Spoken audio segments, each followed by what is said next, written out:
ঘরে করা মশলাটা শেষ হয়ে গেছে, তো কিছু ধনিয়া আর কিছু জিরে একসঙ্গে হালকা আঁচে একটু ভেজে নিই।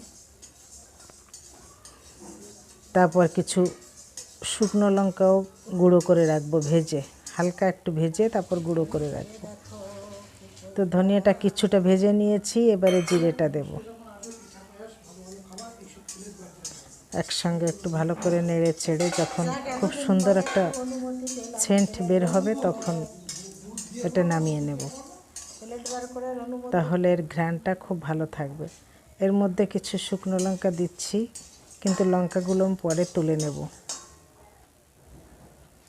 ভাজা হয়ে গেছে,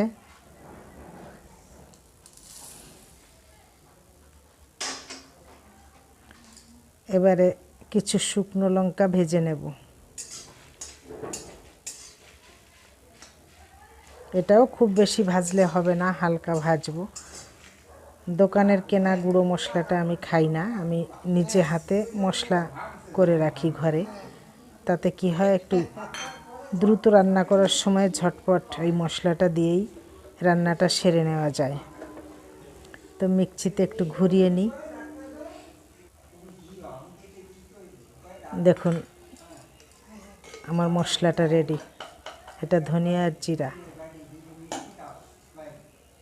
এখন এটা আমি কৌটো ভরে রাখবো, বেশ কিছুদিন আমার চলে যাবে। একসঙ্গে অনেকটা করে রাখলে আবার সেন্ট নষ্ট হয়ে যায়, সেন্টটা থাকে না। তাই অল্প অল্প করে রাখবো, যাতে এই 15 দিন 20 দিন যায়। এটা খুব বেশি মশলা খাই না, তো মোটামুটি এতেই আমার 15-20 দিন চলে যাবে।